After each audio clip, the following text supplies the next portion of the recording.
केंद्र में भारतीय जनता पार्टी के राष्ट्रीय अध्यक्ष को लेकर अभी भी खींचातानी बनी है। सुनने में आ रहा है कि जून तक, जैसे कि अप्रैल से लेके हम मार्च में भी आपसे डिस्कस किए, अप्रैल में भी डिस्कस किए कि मंथ एंड तक, तो जून में लोग कह रहे हैं कि शायद 3 नाम सामने आ गए हैं जो भारतीय जनता पार्टी के लोगों ने, या जो मेरी बात होती है उन्होंने बताया। एक हैं शिवराज चौहान, एक है खट्टर साहब, दूसरे हैं धर्मेंद्र प्रधान। दूसरी तरफ आरएसएस के तरफ से भी कुछ नाम है। संजय जोशी अभी भी एक्टिवली नाम उनका चल रहा है, या गडकरी जी हो गए। तो अब ये देखना है, आपको क्या लगता है कि, क्योंकि बातें यहाँ तक आ रही हैं कि इस बार का जो अध्यक्ष होगा वो जाति आधार पे ये लोग सोच रहे हैं, या तो ओबीसी होगा या फिर ब्राह्मण होगा या राजपूत होगा। अब देखना ये है कि मुख्यमंत्री जब ये बनाते हैं तो धर्म और ये खासकर जात पे भी इनका ध्यान रहता है, जो कि भारतीय जनता पार्टी में कम दिखता था। राष्ट्रीय अध्यक्ष भी क्या जातीय आधार पे बनाया जाएगा? चुनाव को देखते हुए, ठीक है, पार्टी है, पॉलिटिकल पार्टी है, चुनाव तो उनके लिए सर्वप्रिय होता है, पर सर्वोपरि होता है इनफैक्ट।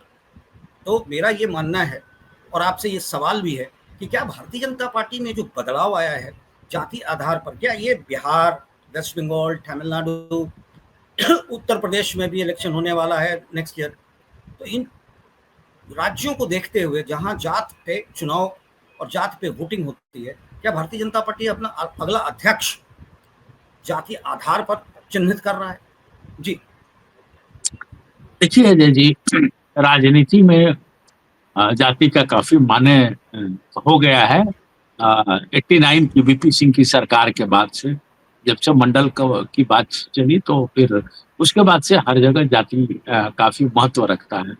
और राष्ट्रीय अध्यक्ष की बात पहले भी मैंने बताया था कि आदिवासियों की संख्या इस कदर आगे बढ़ गई है कि अब लोग चाह रहे हैं कि हाँ भाई, आदिवासी खेमा से ही किसी को राष्ट्रीय अध्यक्ष बनाया जाए। उसमें हमें दिखाई देता है कि इस बार झारखंड को प्राथमिकता मिलने की उम्मीद है। और यहाँ से साफ छवि के एक व्यक्ति हैं जिनका नाम अर्जुन मुंडा है। 3 बार झारखंड के मुख्यमंत्री रह चुके हैं, केंद्र में भी केंद्रीय मंत्री आदिवासी कल्याण के रह चुके हैं, और वो 6 से 7 भाषा जानते हैं। आदिवासियों की स्थिति बताएं अजय जी, तो पूरे देश का अगर हम गणना करें तो 7 स्टेट, असम, मेघालय, मिजोरम, मणिपुर, नागालैंड, सिक्किम, त्रिपुरा, ये 7 एक 8 स्टेट उधर हो जाता है जो आदिवासी बहुल्य माना जाता है। इधर चले आए तो छत्तीसगढ़, झारखंड, मध्य प्रदेश, यहाँ तक कि गुजरात में भी 20 विधानसभा सीट ऐसा है जो जिसको कि आदिवासी प्रभावित करते हैं। और अभी तक इस पद पर कोई ठोस मजबूत आदमी आदिवासी का आया नहीं। आदिवासी बोल करके द्रौपदी मुर्मू को इन लोगों ने जरूर ले आया, लेकिन वो एक संवैधानिक पद है, और संवैधानिक पद पर बैठे हुए लोग सामान्य हो जाते हैं, एक जनता के बराबर, जनता के बीच के होते हैं, और उनके लिए पूरे देश की जनता उनका अपना परिवार होता है। राष्ट्रपति को ही ये पावर है कि वो किसी को मृत्यु दंड से मुक्ति भी दिला सकता है। तो उनका प्रभाव बहुत ज्यादा समाज पर नहीं पड़ता दिखाई दे रहा है, लेकिन अगर राष्ट्रीय अध्यक्ष बनाया जाता है तो उसका असर पड़ेगा। और अर्जुन मुंडा 6-6, 7-7 भाषा के जानकार हैं अजय जी, पढ़े लिखे आए हैं। इनकी पत्नी मीरा मुंडा भी पीएचडी है, डॉक्टरेट की हुई है। खास करके मुंडा जनजाति ही उनका विषय था, चाईबासा विश्वविद्यालय से उन्होंने पीएचडी किया है। तो हमें ये लगता है कि जिस ढंग से ये लोग चल रहा है तो आदिवासियों को लुभाने के लिए ये लोग पासा फेंकेगा, क्योंकि कांग्रेस कहे या यूपीए कहे, यूपीए भी आदिवासियों को लुभाने के लिए हर वो काम कर रही है जो भारतीय जनता पार्टी कर रही है। अभी यूपीए हरिजन और आदिवासी मतलब एससी और एसटी पर ज्यादा ध्यान दिए हुए है। खास करके बिहार की बात अगर देखें, यूपीए तो अब इंडिया अलायंस हो गया। नहीं, हम बता रहे हैं कि वो कांग्रेस की बात अगर हम कह रहे हैं, यूपीए की बात कही है, जो मैंने इंडिया अलायंस की बात भी कहे आप, तो ये लोग पूरी तरह से एससी और एसटी पर ही ध्यान दे रहे हैं। आप देखेंगे कि राहुल गांधी अभी दशरथ मांझी के घर भी गए हैं, उनसे भी जा करके मिले हैं। उधर आपको हमने पहले भी बताया है आपके वीडियो में कि किस तरह से हरिजन को लुभाने के लिए वो क्या-क्या कर रहे हैं।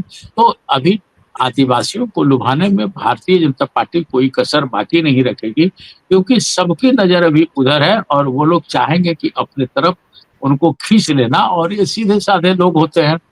तो हमें ऐसा लगता है कि कहीं आदिवासी को ही ना भारतीय जनता पार्टी राष्ट्रीय अध्यक्ष बनाए, क्योंकि अभी अर्जुन मुंडा जी की छवि एक साफ-सुथरी है और 3 बार मुख्यमंत्री रहने के बाद भी किसी प्रकार का आरोप नहीं है। केंद्र में 5 साल मंत्री रहे, लेकिन किसी प्रकार का गलत आरोप नहीं है, बल्कि उनकी छवि साफ है। इसी से हमें लगता है कि झारखंड को मौका मिलेगा और अर्जुन मुंडा को ये लोग राष्ट्रीय अध्यक्ष बनाएंगे। चलिए देखते हैं कब तक झारखंड को उसका सरना कोड मिलता है, वहाँ के लोगों को जो उनकी अभिलाषा या एस्पिरेशंस झारखंड स्टेट बनने के साथ था, वो कब तक पूरा होता है। और दूसरी तरफ भारतीय जनता पार्टी का नया राष्ट्रीय अध्यक्ष कब तक चुना जाता है, समय बताएगा, क्योंकि बिहार चुनाव तो अब 3 महीने 3.5 महीने बच गए हैं। क्या उसके पहले या उसके बाद?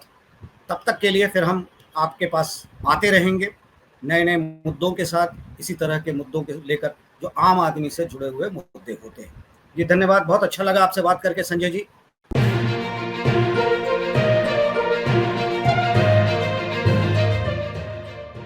भारतीय राजनीति में कई ऐसे नेता हैं जो ना होते हुए भी हर जगह मौजूद होते हैं। संजय जोशी उन्हीं में से एक है। पार्टी के बाहर, पद से दूर, कैमरे से दूर, लेकिन प्रभाव ऐसा कि दिल्ली की सबसे बड़ी रणनीति उसकी वजह से रुकी हुई है। और इस बार खेल बड़ा है। बीजेपी अध्यक्ष का चयन रुका है, पूरा संगठन फ्रीज मोड में है और वजह सिर्फ एक संजय जोशी का नाम। वो आए या ना आए, कहीं दिखे या ना दिखे, लेकिन आज की तारीख में वो आरएसएस की राजनीति का सबसे बड़ा तुरुप बन चुके हैं।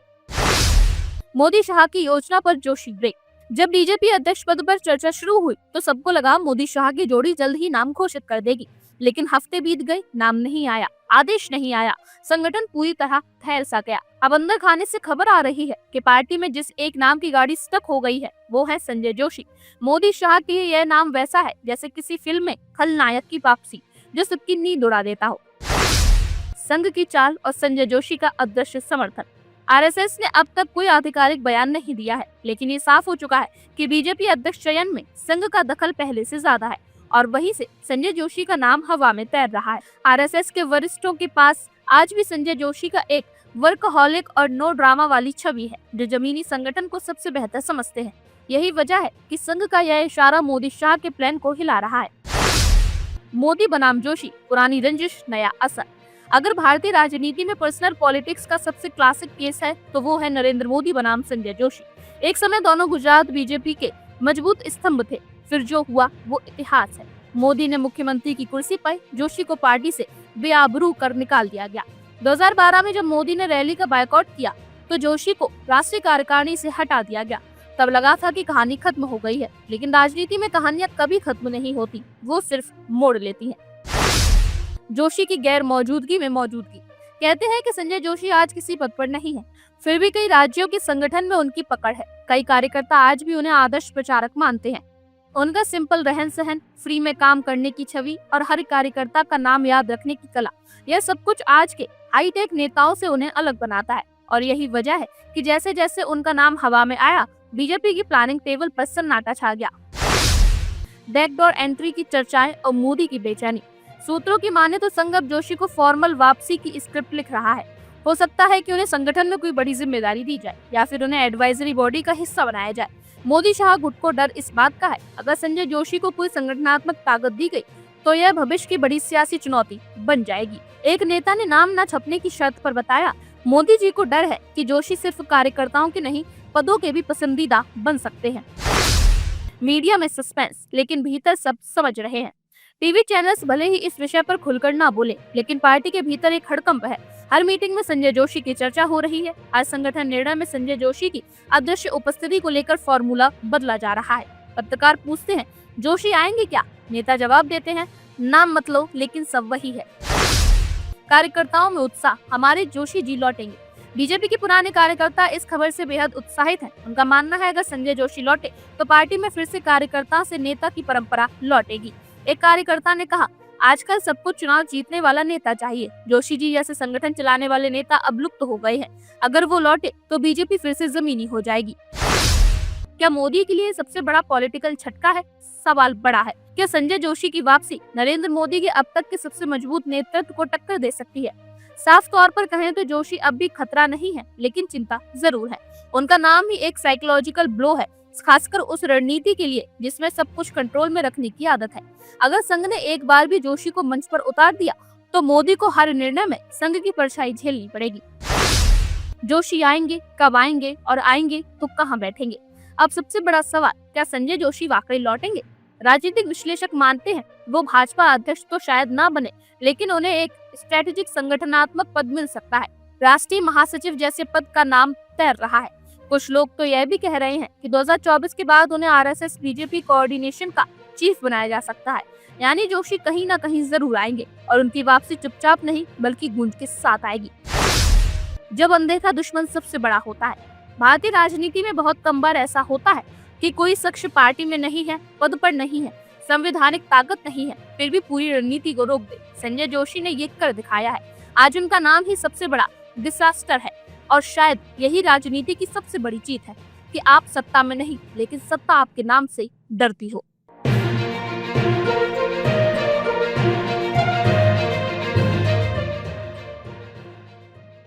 बीजेपी की राष्ट्रीय कार्यकारिणी का काम मीटिंग नहीं होती। यह वही मंच होता है जहां पार्टी भविष्य की रणनीति तय करती है, चाहे वो चुनाव नीतियां हो, नए राज्य अध्यक्षों की घोषणा हो या संगठनात्मक बदलाव। बीते वर्षों में यही कार्यकारिणी 13 राज्यों में पार्टी के चेहरे बदल चुकी है। जाति समीकरण साधे गए और केंद्र से लेकर पंचायत तक की दिशा तय की गई। लेकिन इस बार मामला अलग है। 18 अप्रैल की राष्ट्रीय कार्यकारिणी की बैठक को लेकर ना कोई तैयारी दिखी, ना कोई बयान और कारण। अध्यक्ष कौन होगा, यह सवाल ही बैठक को रोकने के लिए काफी था। जेपी नड्डा, एक लंबा कार्यकाल, एक सीमित प्रभाव। जेपी नड्डा जनवरी 2020 में बीजेपी के राष्ट्रीय अध्यक्ष बने थे। उनका कार्यकाल जनवरी 2023 को समाप्त होना था, लेकिन तब तक 2024 के आम चुनाव नजदीक थे, तो पार्टी ने नड्डा को 1 साल के लिए एक्सटेंशन दे दिया। जनवरी 2024 में उनका कार्यकाल फिर से समाप्त हुआ, लेकिन पार्टी ने अब तक किसी नए अध्यक्ष की घोषणा नहीं की। तो सवाल उठता है, आखिर देरी क्यों हो रही है? बीजेपी बनाम आरएसएस, अंदर ही अंदर की जंग। बीजेपी और आरएसएस का रिश्ता पिता पुत्र जैसा रहा है, लेकिन जब बेटा बड़ा हो जाए, ताकतवर हो जाए और अपनी मर्जी चलाने लगे तो घर में खींचातान लाजमी है। आरएसएस चाहता है कि इस बार पार्टी का अध्यक्ष ऐसा हो जो गुजरात लॉबी का हिस्सा ना हो। आरएसएस को लगता है कि पिछले 10 वर्षों में बीजेपी पूरी तरह नरेंद्र मोदी और अमित शाह के अधीन हो चुकी है और इससे संगठनात्मक संतुलन बिगड़ा है। संघ ने इस बार 2 नाम सुझाए हैं, संजय जोशी और वसुंधरा राजे। संजय जोशी, 14 साल का वनवास, एक प्रतीक। संजय जोशी बीजेपी के पुरानी संगठनात्मक स्तंभ माने जाते हैं। 2010 के बाद वो राजनीतिक वनवास में थे और माना जाता है कि नरेंद्र मोदी की नाराजगी के चलते उन्हें साइडलाइन कर दिया गया। लेकिन संघ के लिए संजय जोशी एक व्यक्ति नहीं, एक विचारधारा का प्रतिनिधित्व है। एक विचारधारा जो मोदी शाह के ताकतवर केंद्रीकरण के खिलाफ है। संघ चाहता है कि अब जब 2024 के चुनाव के बाद बीजेपी को नई दिशा देनी है तो ऐसे नेता को अध्यक्ष बनाया जाए जो सबको साथ लेकर चले। वसुंधरा राजे, शाही चेहरा लेकिन संघ की सहमति। दूसरा नाम है वसुंधरा राजे का। राजस्थान की 2 बार मुख्यमंत्री और एक समय बीजेपी के राजघराने की शान। हालांकि मोदी शाह के करीबी नहीं, लेकिन संघ को लगता है कि वह गुजरात लॉबी से बाहर का मजबूत चेहरा है जिन्हें राज्यों में भी स्वीकार्यता है। वसुंधरा के पक्ष में एक तर्क यह भी है कि वो महिला नेता है और बीजेपी इस बार महिला नेतृत्व को फ्रंट फुट पर दिखाना चाहती है। बीजेपी नेतृत्व की असहमति, अपनी मर्जी का अध्यक्ष चाहिए, लेकिन यहाँ से कहानी उलझती है। बीजेपी नेतृत्व यानी मोदी और शाह, इन दोनों नामों को लेकर सहज नहीं है। उनका मानना है कि संजय जोशी का नाम पिछले दरवाजे से संघ की वापसी की कोशिश है और वसुंधरा राजे को लेकर उनके पास सवाल है। क्या वह दिल्ली की लाइन को पूरी तरह मानेगी? पार्टी नेतृत्व चाहता है कि अगला अध्यक्ष ऐसा हो जो पूरी तरह प्रधानमंत्री की सोच के साथ चले। कुछ अंदरूनी सूत्रों का दावा है कि भूपेंद्र यादव या धर्मेंद्र प्रधान जैसे नामों पर विचार हो रहा है, लेकिन संघ ऐसे नामों को पूरी तरह मोदी लॉयलिस्ट मानता है। राष्ट्रीय कार्यकारिणी में देरी, पार्टी की ठहरी चाल। राष्ट्रीय अध्यक्ष तय नहीं हो पा रहा है। इसका मतलब ये हुआ कि राष्ट्रीय कार्यकारिणी का गठन नहीं हो सकता और जब कार्यकारिणी नहीं बनेगी तो 13 राज्यों की अध्यक्ष कौन चुनेगा। इस वजह से निचले स्तर पर संगठनात्मक ढांचा अधर में लटका है। राज्यों से लेकर जिलों तक पार्टी कार्यकर्ता इंतजार में है। कोई दिशा नहीं, कोई स्पष्टता नहीं। एक युवा कार्यकर्ता ने फोन पर कहा, जब ऊपर नहीं तय होता है कि कप्तान कौन होगा तो नीचे से खिलाड़ी कैसे दौड़ेंगे। पार्टी के अंदर घुटन और आरएसएस का दबाव। संघ खुलकर बयान नहीं देता लेकिन संकेत देता है।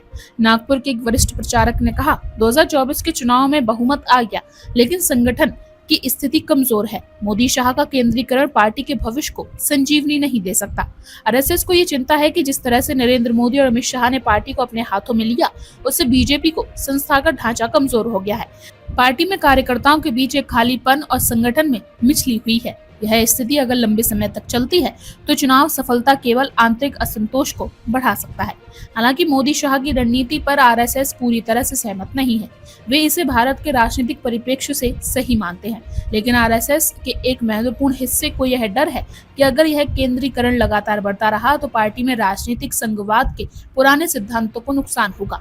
इसके कारण आरएसएस अब चाहता है कि पार्टी की रणनीति को थोड़ा और संतुलित किया जाए। वे चाहते हैं कि पार्टी अध्यक्ष ऐसा हो जो संघ की विचारधारा से भी मेल खाता हो और साथ ही पार्टी में एक मजबूत संगठनात्मक ढांचा भी हो। राज्य अध्यक्षों का मामला, 13 राज्यों की प्रतीक्षा। बीजेपी की सबसे बड़ी समस्या यह है कि 13 राज्यों के प्रदेश अध्यक्षों का फैसला अटका हुआ है। यह सिर्फ एक संगठनात्मक समस्या नहीं है, बल्कि यह पार्टी के अंतर्गत गंभीर असहमति और विचारों का संघर्ष भी है। जब तक राष्ट्रीय अध्यक्ष का नाम तय नहीं होगा, तब तक ये निर्णय भी ठहरे रहेंगे। पार्टी में हर स्तर पर दबाव है कि यह निर्णय जल्द किए जाएं, क्योंकि जब तक यह निर्णय नहीं होंगे, तब तक राज्य स्तर पर पार्टी की गतिविधियां सही तरीके से संचालित नहीं हो सकती। इन 13 राज्यों में हर एक के कुछ राज्यों की गहरी असंतुष्ट आवाजें हैं। इन सब का इंतजार पार्टी नेतृत्व की तरफ से पुष्टि का है और यही प्रतीक्षा असंतोष को बढ़ा रही है। राजनीतिक विश्लेषकों मानते हैं कि यह असहमति पार्टी के अंदर बड़े बदलाव की तरफ इशारा करती है। पार्टी में न केवल आरएसएस बल्कि राज्यों में भी कई अंदरूनी ताकतें हैं जो अपने खुद के उम्मीदवार चाहते हैं। इनकी राय है कि राष्ट्रीय अध्यक्ष के चयन से पहले राज्यों में पार्टी का चेहरा तय किया जाए, ताकि पार्टी को एक संतुलित और सामूहिक नेतृत्व का संकेत मिले। चुनावी दबाव और राष्ट्रवाद का सवाल। बीजेपी के लिए यह समय काफी पेचीदा है। लोकसभा चुनाव सिर पर है और बीजेपी के सामने यह सवाल खड़ा है कि इस चुनावी साल में पार्टी की छवि क्या होगी। राष्ट्रीय अध्यक्ष का चुनाव इस पूरी चुनावी प्रक्रिया को प्रभावित कर सकता है और यही कारण है कि यह निर्णय पार्टी के लिए कठिन है। आरएसएस की चिंता यह है कि अगर इस बार पार्टी के अध्यक्ष के रूप में कोई गुजरात लॉबी का व्यक्ति चुना जाता है तो पार्टी के अंदर संतुलन का संकट उत्पन्न हो सकता है। इसलिए वे चाहते हैं कि एक ऐसा चेहरा चुना जाए जो केंद्र की राष्ट्रीय दृष्टिकोण और संघ की विचारधारा दोनों को संतुलित कर सके।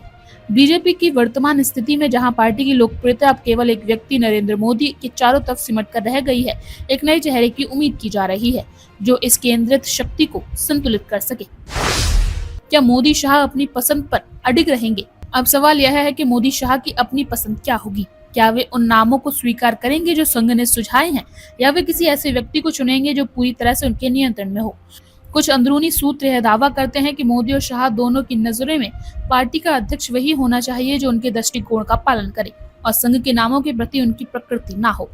यह सीधा संकेत है कि बीजेपी अपने भविष्य की चुनावी रणनीतियों में कहीं न कहीं संघ की सोच से परे जाने की कोशिश कर रही है। यह स्थिति तनावपूर्ण है क्योंकि संघ की एक और ताकतवर शाखा यह चाहती है कि मोदी और शाह द्वारा चुने गए किसी भी नाम के लिए संघ के विचारों को अनदेखा न किया जाए। बीजेपी का अटका हुआ भविष्य, चुनावी संकट। बीजेपी के अंदरूनी निर्णयों में जटिलता पार्टी की आगामी रणनीतियों को प्रभावित कर सकती है। राष्ट्रीय कार्यकारिणी की बैठक के स्थगित होने से यह स्पष्ट होता है कि पार्टी एक महत्वपूर्ण राजनीतिक मोड़ पर खड़ी है। यदि बीजेपी को चुनाव जीतना है तो उसे संगठन के साथ साथ भाजपा के अंदर भी एक नई दिशा की आवश्यकता होगी। अगर यह निर्णायक शक्ति बदलाव की ओर बढ़ती है तो पार्टी की चुनावी राह बिल्कुल अलग हो सकती है, क्योंकि जो नए अध्यक्ष की नियुक्ति होगी वह भविष्य में पार्टी की नीतियों को भी निर्धारित करेगा। बीजेपी के अंदर इस समय यह सवाल गूंज रहा है, क्या पार्टी अपनी शक्ति को सिर्फ एक व्यक्ति के नाम पर केंद्रित रखने का जोखिम उठाएगी या फिर संघ की मार्गदर्शन में पार्टी को नई दिशा में ले जाने के लिए सहमति होगी। आखिरकार क्या होगा बीजेपी का रास्ता? अंत में सवाल यह उठता है कि जब तक इस गतिविरोध का समाधान नहीं होता तब तक बीजेपी किस दिशा में जाएगी? क्या आरएसएस और बीजेपी के बीच की दूरियां समाप्त हो पाएंगी या फिर पार्टी की कार्यनीति में और बदलाव आ सकता है? जो भी हो, इस समय पार्टी में एक निश्चित असमंजस है जो संगठनात्मक मजबूती की कमी को उजागर करता है। राष्ट्रीय कार्यकारिणी, राज्य अध्यक्षों की नियुक्ति और चुनावी रणनीतियां एक साथ जुड़ी हुई हैं। बीजेपी का नेतृत्व अब ऐसे चौराहे पर खड़ा है जहां उसे न केवल पार्टी के अंदर की दिक्कतों को सुलझाना होगा बल्कि चुनावी मोर्चों पर भी अपने भविष्य का निर्धारण करना होगा। यह समय राजनीति के भीतर संघर्ष और सहमति दोनों का है। तो क्या होगा? क्या बीजेपी अपनी अंदरूनी राजनीति को सुलझाकर अपने रास्ते को साफ कर पाएगी या यह नेतृत्व संकट पार्टी को चुनावी मुकाबलों में मुश्किल में डाल सकता है? आप क्या सोचते हैं? हमें कमेंट्स में जरूर बताइए। और आप हमसे जुड़े रहने के लिए सब्सक्राइब करें YouTube पर, फॉलो करें Twitter पर और लाइक करें Facebook पर। और ज्यादा जानकारी के लिए आपको टाइप करना होगा सिर्फ न्यूज़ नशा।